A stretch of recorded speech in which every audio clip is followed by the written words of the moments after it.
నిరుద్యోగుల ముసుగులో ఉంటూ ఒక పార్టీకి కొమ్ము కాస్తూ ఈరోజు నిరుద్యోగులను ఆగం చేసినటువంటి వాళ్ళు సింధూరెడ్డి. అసలు ఈ సింధూరెడ్డి ఎవరు?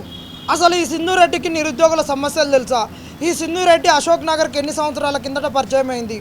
ఈ సింధూరెడ్డి నేపథ్యం ఏంది ఒకటే నిమిషంలో చెప్తాం. ఈమె అశోక్ నగర్కి వచ్చింది అమెరికా నుంచి వచ్చినాక, ఈమె గ్రూప్ 1 వచ్చినాక వచ్చింది. అశోక్ నగర్లో తెలంగాణ ఉద్యమంలో పాల్గొని తెలంగాణ వచ్చినాక మా జీవితాలు మారుతాయి, గ్రూప్ 1 ఉద్యోగం వస్తే మేము ఈ తెలంగాణ సమాజానికి సేవ చేస్తామని ఎస్సీ ఎస్టీ బీసీ బిడ్డలు 10 సంవత్సరాలుగా ప్రిపేర్ అయ్యారు. ఈ గ్రూప్ 1 రాకపోతే పక్క రాష్ట్రంలో వచ్చిన గ్రూప్ 1కు ప్రిపేర్ అయ్యారు, యూపీఎస్సీకి ప్రిపేర్ అయ్యారు. ఇలా ప్రిపేర్ అవుతూ ఇక్కడ ఉన్నటువంటి బిడ్డలు, తెలంగాణ గురించి కొట్లాడినటువంటి బిడ్డలు అందరూ ఉంటే ఈమె వచ్చి ఇక్కడ వచ్చినాక ఈమెకు తెలుగు మంచిగా, ఇంగ్లీష్ మంచిగా వచ్చని, ఫారెన్ నుంచి వచ్చిందని, ఇక్కడ దక్కని కొద్దిగా పట్టు ఉందని చెప్పేసి ఆడపిల్లలు ఎవరు లేరని ఆ రోజు ఈమెను ఉద్యమంలో ఆడపిల్ల ముందుంటే మంచిగా ఉంటుంది కానీ కొద్దిగా అవకాశం ఇస్తే మొత్తం నేనే చేసినని చెప్పేసి ఈమె అన్ని ప్రగల్భాలు చేసుకొని ఈమె నిరుద్యోగుల ముసుగులో నాకు ఒక అవకాశం రావాలి, రాజకీయ అవకాశం అని చూసింది. ఎట్లా చూసిందయ్యా రాజకీయ అవకాశం అంటే, ఆ రోజు మేము పేపర్లు లీక్ అయినప్పుడు టీజీపీఎస్ దగ్గరికి పోయి జిరాక్స్ బాక్సులని అంటించినాం ప్రాణాల కొట్టి. ఆ రోజు గ్రూప్ 2 పోస్ట్పోన్ చేయకుంటే పబ్లిక్ సర్వీస్ కమిషన్ను ముట్టడించి ఆడ లాఠీ దెబ్బలు తిని మేము కొట్లాడుతుంటే మేము జనార్దన్ రెడ్డి గారితో వాళ్ళతో పోయి మీరు ఎమ్మట 5 నిమిషాలలో ఖాళీ చేయాలంటే 5 నిమిషాలలో ఎట్ట ఖాళీ చేస్తాం, మాకు ఎలాంటి అక్కడి నుంచి హామీ లేనప్పుడు ఖాళీ చేస్తామంటే ఇంకా బ్యాగ్ వేసుకొని వచ్చి మాకు ప్రతి ఒక్కసారి కమాండింగ్ ఇచ్చుకుంటూ వెళ్ళిపోయింది. ఆ రోజు లాఠీ దెబ్బలు తిన్నోళ్ళం మేము. ఆ రోజు నేను స్వయంగా మెట్రోకి ఎక్కించిన ఎస్ఐ కానిస్టేబుల్కి ప్రిపేర్ అయిన పిల్లలకు ఆ రోజు రిజర్వేషన్ వల్ల ఈడబ్ల్యూఎస్ వల్ల ఇబ్బంది అయ్యి ఉద్యోగాలు రాకుంటే ఆ రోజు గ్రూప్ 2కు మాకు ప్రిపరేషన్ టైం లేదంటే ఆ పిల్లలను నేను మెట్రోకి ఎక్కించినాం. ఆ రోజు మెట్రో కింద నన్ను పట్టుకొని కొట్లాడుతున్నా కానీ ఇప్పుడు టైం లేక ఫోటోలు అన్నీ కడిగలేదు, వీళ్ళు కడిగించిన ఫోటోలు తీసుకొని వచ్చిన ఆధారాలతో సహా చూపిస్తాం. అట్లా చేసినామా. దాని తర్వాత అంచెలంచెలుగా మేము ఉద్యమాన్ని తీసుకొని పోతుంటే బస్ యాత్ర చేయాలని మీకు పోయిన క్రమంలో మేము అందరం ఏమడిగినాం అంటే కోదండరామరెడ్డి సార్ను మిగతా వాళ్ళని అందరినీ మాకు ఒకటే కావాలి, ఈ బీఆర్ఎస్ గద్దె దిగాలి. బీఆర్ఎస్ గద్దె దిగినాక కాంగ్రెస్ ఎప్పుడైతే గద్దె ఎక్కుద్దో అప్పుడు మాకు లీకేజీలు లేని ఎగ్జామ్లు కావాలి, ప్యాకేజీలు లేని వ్యక్తులు అక్కడ పబ్లిక్ సర్వీస్ కమిషన్లో కూర్చోవాలి, మా గోడు వినాలి, పరీక్షకు మధ్యలో గ్యాప్ ఉండాలి, డూప్లికేషన్ ఎగ్జామ్స్ ఉండొద్దు, రిలింక్విష్మెంట్ ఉండాలి, 46 జీవో రద్దు కావాలి అని ఇలాంటి అంశాలు అన్నీ మేము చెప్పినప్పుడు వాళ్ళు ఓకే అన్నారు. ఈమె సింధూరెడ్డి అనేటం అక్కడికి పోయి ఏమడిగింది కోదండరామరెడ్డి సార్ను, నాకు వ్యక్తిగతంగా లాభం ఏంటి అని అడిగింది. నేను వ్యక్తిగతంగా ఎవరికేం చేయలేను, ఇక్కడ వచ్చినటువంటి పిల్లలు ఎస్సీ ఎస్టీ బిడ్డలు వీళ్ళు కడుపు ఖాళీ ఉన్నారు, కారం మెతుకులు తింటున్నారు, 5 రూపాయల భోజనాలు తింటున్నారు. ఆ పిల్లలు ఏమడుగుతున్నారు, మాకు పరీక్షలు మంచిగా పెట్టమని అడిగిర్రు, మేము అది చేస్తాం కానీ మీకు వ్యక్తిగత హామీలు ఇవ్వాలంటే నేను ఇవ్వలేను, నాకే దిక్కు లేదు, ఇలాంటి హామీలతోటి దిక్కులేని హామీలతోటి మీకు ఇచ్చి మభ్య పెట్టలేను, చేస్తే చేయి లేకుండా లేదంటే ఆ రోజు మేము బస్ యాత్ర చేస్తుంటే ఇవి నాకు వ్యక్తిగత స్వార్థం కొరకు నాకు ఏం కావాలని వెంపర్లాడి ఆ రోజు కేటీఆర్ గారి దగ్గరికి వెళ్ళి ఆ రోజు ఐటీ హబ్లో ఇవి మీటింగ్ పెట్టింది. ఆ రోజు ఐటీ హబ్ ఫోటోలన్నీ బయటకు వచ్చినాయి. వాళ్ళు ఎవరన్నా చదువుకునేటటువంటి వాళ్ళ, ఎట్ట ఉన్నారు, కారం మెతుకులు తినేటటువంటి వాళ్ళ, కడుపు కాలినటువంటి వాళ్ళ, ఉద్యమాలు చేసినటువంటి వాళ్ళందరూ సాఫ్ట్వేర్ ఉద్యోగాలు చేసేటటువంటి వాళ్ళందరూ ఎట్ట ఉన్నారు, హైఫైగా ఉన్నారు. వాళ్ళు లేస్తే జూబ్లీ హిల్స్, బంజారా హిల్స్లో ఉండేటటువంటి వాళ్ళ లెక్క, 5 స్టార్ హోటళ్లలో ఉండేటోళ్ళ లెక్క ఉండేటటువంటి వాళ్ళని తీసుకొని నడిపినటువంటి ఈమె తర్వాత క్రమంలో ఏం చేసింది, ఉద్యమంలో మేమందరం కూడా పిలుపునిచ్చి మా బాధను కూడా మేము వెళ్ళగక్కునేటప్పుడు ఈమె అందరికీ ఏం చెప్పింది అంటే, మేము ప్రతిపక్షాల దగ్గరికి వెళ్ళి వాళ్ళ మద్దతు కోరుతుంటే ఈమె బీఆర్ఎస్ దగ్గరికి పోయి 55 జీవో అనేటటువంటిది ఎస్సీ ఎస్టీ బిడ్డలకు రిజర్వేషన్ ఇస్తున్నటువంటిది జీవో దుర్మార్గము, మా రెడ్డిల కడుపు కొడుతుందని చెప్పినటువంటి ఈమె రెడ్డి యొక్క అహంకారంతో ఇలా ఎస్సీ ఎస్టీ బిడ్డలకు, మైనార్టీలకు అందరికీ కూడా రెడ్డిలలో ఉన్న ఈడబ్ల్యూఎస్లకు కడుపు కొట్టే విధంగా ఉన్న జీవోను తీసుకురావాలని 29 జీవోకు మద్దతు తెలిపినామా. అందరికీ కూడా 29 జీవో మంచిదని చెప్పింది. ఇదే గెల్లసీన్ దగ్గరికి పోయి 55 జీవో మాకు కావాలి, 29 జీవోని కొట్టేయాలన్నప్పుడు 29 జీవోనే మంచిదని గెల్లసీన్ చెప్పిండు. అసలు ఈ గెల్లసీన్ అనేటోడు ఎవడు? ఇవాళ ఈ గెల్లసీన్ అనే వ్యక్తి మమ్మల్ని ఎందుకు మోసం చేసిండు? ఈ గెల్లసీన్ అనే వ్యక్తి ఇన్ని రోజులు మమ్మల్ని మోసం చేసిండు. 29 జీవోకు మాకు పార్టీ నుంచి మద్దతు రాకుండా మేము అక్రాస్ పార్టీస్ అందరి దగ్గర పోయినాం. ఆ రోజు ఎందుకనాలే మాకు హరీష్ అన్న అండగా నిలబడ్డాడు. ఫస్ట్ అసెంబ్లీకి నన్ను తీసుకొని పోయి తమ్మి మీ గోడు మేము చెప్తాం ఒకటే అన్నాడు. ఆ రోజు ఒక హామీ ఇచ్చిండు, అరే మమ్మల్ని ఒడగొట్టిర్రా, పోయిందేం పోయింది, మిమ్మల్ని ఇబ్బంది పెట్టారా, అది మీ మనసులో పెట్టుకోము, మీ గురించి నేను అసెంబ్లీలో మాడతాని నన్ను తీసుకొని పోయి సాయంత్రం వరకు ఉంచారు. నాకు పాస్ దొరకకున్నా కానీ 4ంటికి అన్నం తినబెట్టి 12:30కు నైట్ మా విషయం మాట్లాడిండు హరీష్ అన్న. ఇదే బండన్న దగ్గరికి పోతే బండన్న వాళ్ళ సొంత అల్లుతో మాకు భోజనం పెట్టించి మమ్మల్ని చూసుకొని నేను మాట్లాడుతున్నారు. ఈ బీజేపీలో కూడా కొంత దొంగలుండి దీన్ని అటు చేసిర్రు. ఇలా బీఆర్ఎస్లో కూడా ముసుగులో చేరినటువంటి సింధు రెడ్డి ఈరోజు మమ్మల్ని నాగం చేసింది. ఇలా సింధు రెడ్డికి బీఆర్ఎస్వికి ఉన్న సంబంధం ఏంది? ఆమె ఇవాళ బీఆర్ఎస్వి లిస్టులో ఉన్నది.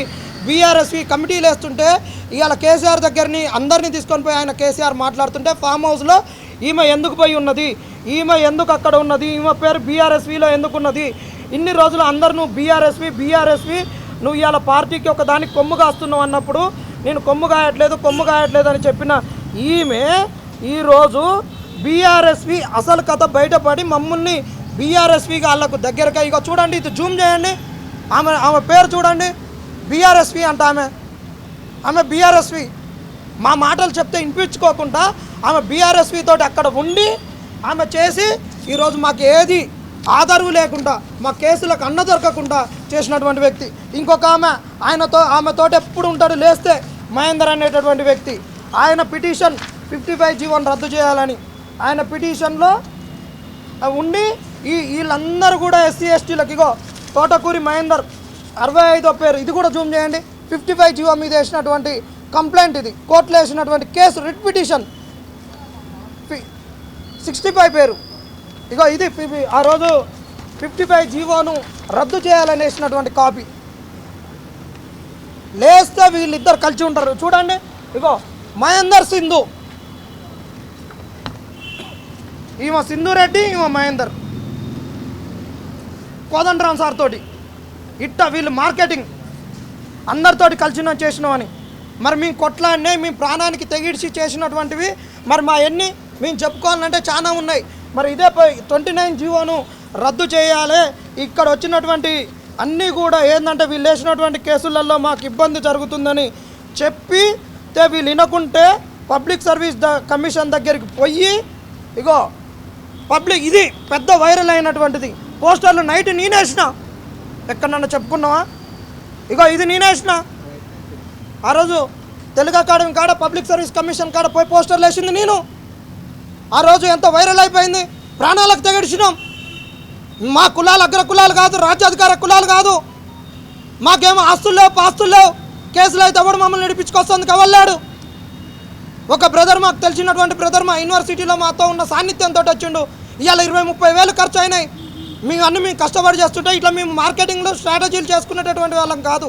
ఇట్లా మార్కెటింగ్లు చేసుకొని అధికారాల కొరకు అన్నిటి కొరకు పోయిర్రు.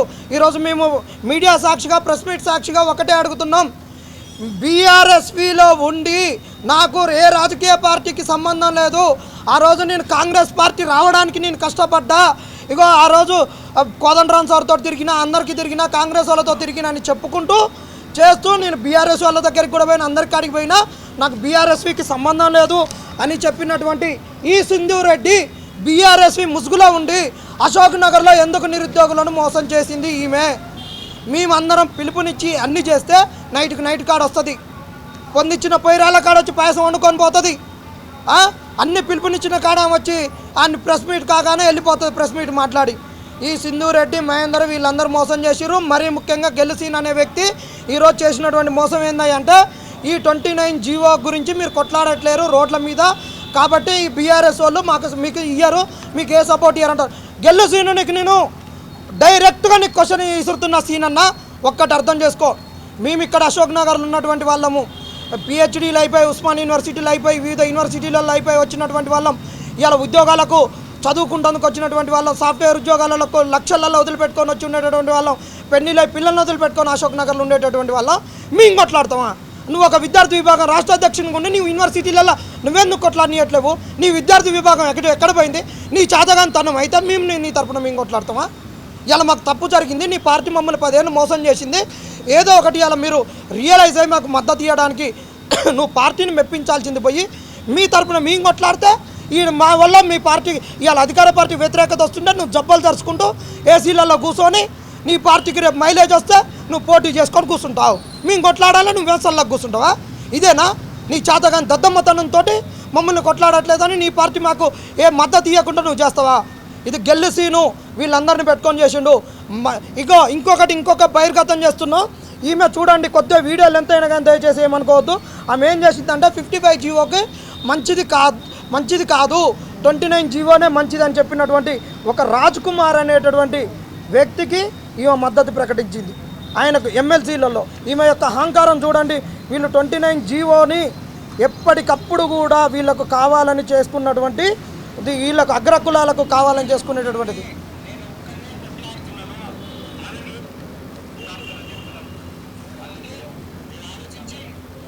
ఇది వీడియో కూడా మీకు పంపిస్తాం. 55 జీవో మద్దతు అన్న ఆయనకు ఈమె పోయి మద్దతు ప్రకటించింది ఎమ్మెల్సీ ఎన్నికలలో. మీకు పంపిస్తాం, ఈ వీడియోలు కూడా పంపిస్తాం. ఈడ ఏంటంటే ఈడ కులము కనిపిస్తుంది క్లియర్గా, వాళ్ళ రాజకీయ ఎత్తుగడలు కనిపిస్తున్నాయి. ఇప్పటి వరకు కూడా మేము అందరినీ ఏదో అనుకున్నాం.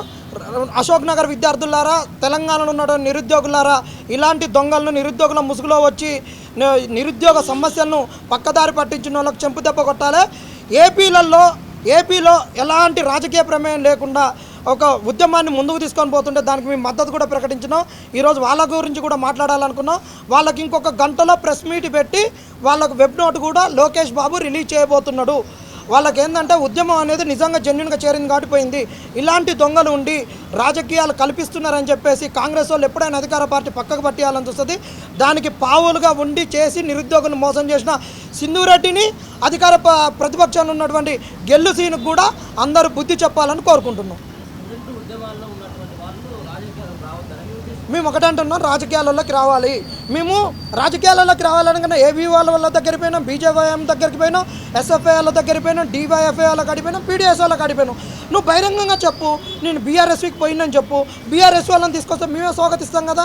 నేను బీఆర్ఎస్వి కాదు, నేను ఏ పార్టీకి సంబంధం లేదు, నేను ఒక యాస్పిరెంట్ను, నాకు ఎవరితో సంబంధం లేదు, నన్ను ట్రోల్ చేస్తున్నారు, కాంగ్రెస్ వాళ్ళు ఎందుకు ట్రోల్ చేస్తున్నారు అని ఎందుకు చెప్తావు? నువ్వు ఎందుకు మోసం చేస్తావు? బాగా చెప్తావు, నువ్వు చెప్పు. ఇప్పుడు యాస్పిరెంట్ ఉండొచ్చు, కాదనట్లేము. నువ్వు ఒక జర్నలిస్ట్గా ఉంటే నువ్వు కూడా ప్రిపేర్ కావచ్చు.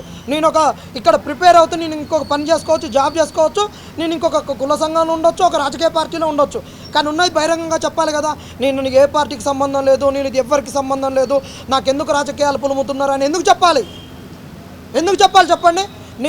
మేము ఇంకొకటి అసలు ఇది మీరు బాగా ట్రోల్ చేయండి, ఈ వీడియో పంపిస్తా. ఇది అసలైంది మర్చిపోయినా, సారీ, నన్ను క్షమించాలి. మేము ఎర్రవెల్లికి వెళ్ళి కేసీఆర్ను కలవాలని మేము 5ంటికి పోయి 10:30 వరకు ఉన్నామన్నా. 10:30 వరకు ఉన్నాం ఎర్రవల్లిలో. ఆయనకున్నటువంటి సెక్యూరిటీ వాళ్ళు అందరు ఇంటెలిజెన్స్ వాళ్ళు వచ్చి కూడా మమ్మల్ని పంపిర్రు, చెప్పినా కానీ మమ్మల్ని కలవనీయలేదు. ఈ సింధూరెడ్డి మొన్న బీఆర్ఎస్వి మీటింగులలో అశోక్ నగర్ నుంచి 6 కూడా పోయిర్రంట. మరి వీళ్ళు ఎట్ట పోయిర్రు? కేసీఆర్ తోటి భోజనాలు ఎట్ట చేసిర్రు? కేసీఆర్ తోటి ఎందుకు మాట్లాడిర్రు? బీఆర్ఎస్వి మీటింగ్లో స్ట్రాటజీలలో వాళ్ళు వేసుకున్న కమిటీలలో రేపు ఇవ్వవలసినటువంటి ప్రధాన బాధ్యతలలో వీళ్ళు ఎందుకు పోయిరు చెప్పరి? నేను వద్దనట్లేను. ప్రతి వ్యక్తికి స్వేచ్ఛ ఉంది, ప్రతి ఒక్కరు పార్టీలలో ఉండొచ్చు, అనుబంధ సంఘాలలో ఉండొచ్చు, అన్నిటిలలో ఉండొచ్చు. వీళ్ళు ఎందుకు పోయారు? మేము విద్యార్థులుగా మేము కొట్లాడుతుంటే కేసుకు మాకు మద్దతు కావాలంటే మరి కేసీఆర్ మాకు ఎందుకు ఇవ్వలేదు? మరి కేటీఆర్ తోటి మమ్మల్ని ఎందుకు కలిపేయట్లేరు? వీళ్ళకి 24/7 యాక్సెస్ ఎట్లుంటుంది? వీళ్ళ ఫోన్ 24 గంటలు ఎట్టెత్తుతారు? మరి ఎందుకు మోసం చేసిర్రు? బీఆర్ఎస్వీ అని భాజపాతో చెప్పుకుంటూ అయిపోతుందిగా. నువ్వు బీఆర్ఎస్వీ ఓకే, మరి మాకు మద్దతుని తీసుకొని రావచ్చు కదా. నిరుద్యోగ సమస్యలు జెన్యున్గా చెప్పేసి వాళ్ళకి డబ్బులు లేవా? ఎందుకు కోర్టులలో కేసులలో అండగా నిలబడలేదు? కాబట్టి వీళ్ళంతా నాటకము, గెల్లుసీని ఆడిన నాటకము, వీళ్ళు ఆడినటువంటి నాటకము. వీళ్ళందరూ మేము లొల్లి చేస్తున్నాం, ఆయన లబ్ధి పొందాలి, మేము లొల్లి చేస్తే ఈమె లబ్ధి చెందాలి. ఈవెన్ నన్ను ఈవెన్ నడిపించిందని చెప్పుకుంటుంది. ఆయనేమో నేను సింధురెడ్డిని నడిపించిన ఒక నాయకురాలను చేసిందని ఆయన చెప్పుకుంటారు. వెరసి వీళ్ళందరూ కలిసి నిరుద్యోగుల్ని నిండా ముంచిర్రు. ఇది మేము చెప్పదలుచుకున్నది ఏంటంటే, ఎవడైనా ఎలానైనా ఉండొచ్చు, బాజాబ్తో చెప్పాలి, న్యాయం జరిగేంత వరకు ఉండాలి. మీ రాజకీయాల లబ్ధి కొరకు నిరుద్యోగుల్ని ఎవరిని వాడుకోవద్దు, మోసం చేయొద్దు. పార్టీలు కూడా మీకు చెప్తున్నాం, మీకు చేతనైతే చేరలేకుంటలేదు. మరి కేసీఆర్ గారు వచ్చి ఎందుకు చెప్పింది? కేటీఆర్ గారు బహిరంగంగా నేను సపోర్ట్ చేస్తా, సుప్రీంకోర్టులో ఎంతవరకు అయినా తీసుకొని వస్తాను ఎందుకు చెప్పేందుకు బయట ఇప్పటి వరకు మాకు ఎందుకు నిలబడలేదు? అది కేసు నిలవదంట, అది కాదంట. అసలు నిజంగా వీళ్ళు మా పక్షాన్ని నిలిచేది ఉంటే ఆ రోజు డిస్మిస్ కాగానే, ఇక్కడ సుప్రీంకోర్టులో కీ కేసు డిస్మిస్ కాగానే నెక్స్ట్ ఏం చేద్దాం, ఎట్లా చేద్దాం, ఈ కేసుని ఎట్లా చేద్దాం అనేటటువంటిది మాట్లాడాలి కదా. ఏ బెంచ్కి పోవాలి, ఎట్లా పోవాలి, ఇంకా పిటిషన్లో ఎట్లా మార్పులు చేయాలి, పిటిషన్ కాపీని ఏ విధంగా మెరుగులు దిద్దాలని మాతో డిస్కషన్ చేయాలి కదా. మాకెందుకు చేయలేదు? వీళ్ళు మాకు చేయాలని ఉన్నదా, రాజకీయ లబ్ధి పొందాలని చూసిర్రా అన్న? మేము నిర్మూలన చెప్తున్నామన్నా. మాకు సిపిఎం వాళ్ళు కూడా మాకు మద్దతు ఇచ్చారు, కుల సంఘాల వాళ్ళు మద్దతు ఇచ్చారు, కేవీపీఎస్ వాళ్ళు అందరు మద్దతు ఇచ్చారు. మేము అన్నప్పుడు వాళ్ళు వెనక ముందు వచ్చి ధర్నాలు చేసి రాస్తారోకులు చేశారు. మాకు మేము ఈయన దగ్గరికి బెండన్న కాడిపోతే మాకు భోజనం పెట్టి అన్ని మాట్లాడి చేసిరు. ఆడ కొంత దొంగలు అన్యాయం చేసిరు. మాకు హరీష్ అన్న జెన్యున్గా అసెంబ్లీలో మాట్లాడిండు, న్యాయం చేసిండు. కానీ తర్వాత ఎంట్రీ అయినటువంటి దొంగలే దీన్ని మొత్తం రాజకీయం చేసి గప్పు చేసి ఆగం పట్టించారు. ఆ రోజు నేను చెప్తున్నాగా బండి సంజయ్ ఆయన వచ్చినప్పుడు బీఆర్ఎస్ వాళ్ళని రావద్దని చెప్పింది మీరు రాకురి, ఇది రాజకీయ రంగు పులుముకుంటుంది, నైట్ రాండి మీరు. ఉదయం ఇది 12 నైట్ సాయంత్రం వరకు ఉంటుంది, మళ్ళీ సాయంత్రం మీరు సంఘీభావానికి రాండి, ఇది కంటిన్యూటీ ఉంటుంది. నైట్ వరకు తెల్లారే వరకు వెబ్ నోట్ రావాలి గ్రూప్ 2 మీద వచ్చినప్పుడు అని చెప్పినాం. వీళ్ళందరూ ఇగో సింధురెడ్డి లాంటి వాళ్ళు దొంగలు వచ్చి పిలిపించాడు చేసిరు. అక్కడ అంబేద్కర్ స్టాచ్యూ దగ్గర చూడలేదా ఎంత రాజకీయాలను చేసిర్రా? ఎందుకు ఈ రాజకీయం చేసిర్రు అని మేము నిలదీస్తున్నాం. ఆధారాలు లేకుండా మాట్లాడలేదు కదా. ఇలా కొన్ని సంవత్సరాలు ఉన్న వాళ్ళకు కేసీఆర్ పార్టీలు ఉన్న వాళ్ళకు అవకాశం ఇవ్వడు, కలుస్తుందుకు మాట్లాడుతుందుకు. వీళ్ళకి ఎందుకు కలిసిండు, ఎందుకు భోజనాలకు ఇచ్చారు, దీని ఎంత రాజకీయ కుట్ర అనేది దీన్ని బట్టబయలు చేయాలనుకున్నాం, చేస్తున్నాం. నిరుద్యోగులారు ఇప్పటికైనా కళ్ళు తెరుచుకొని కాంగ్రెస్ వాళ్ళకి బుద్ధి చెప్పాలి, ఇలాంటి దొంగలను వెళ్ళగొట్టాలి. గెలుసీన్ లాంటి బీఆర్ఎస్లో ఉన్నటువంటి దొంగలను దేశశుద్ధి చేయాలి. వీళ్ళకు మమ్మల్ని మోసం చేసిరు.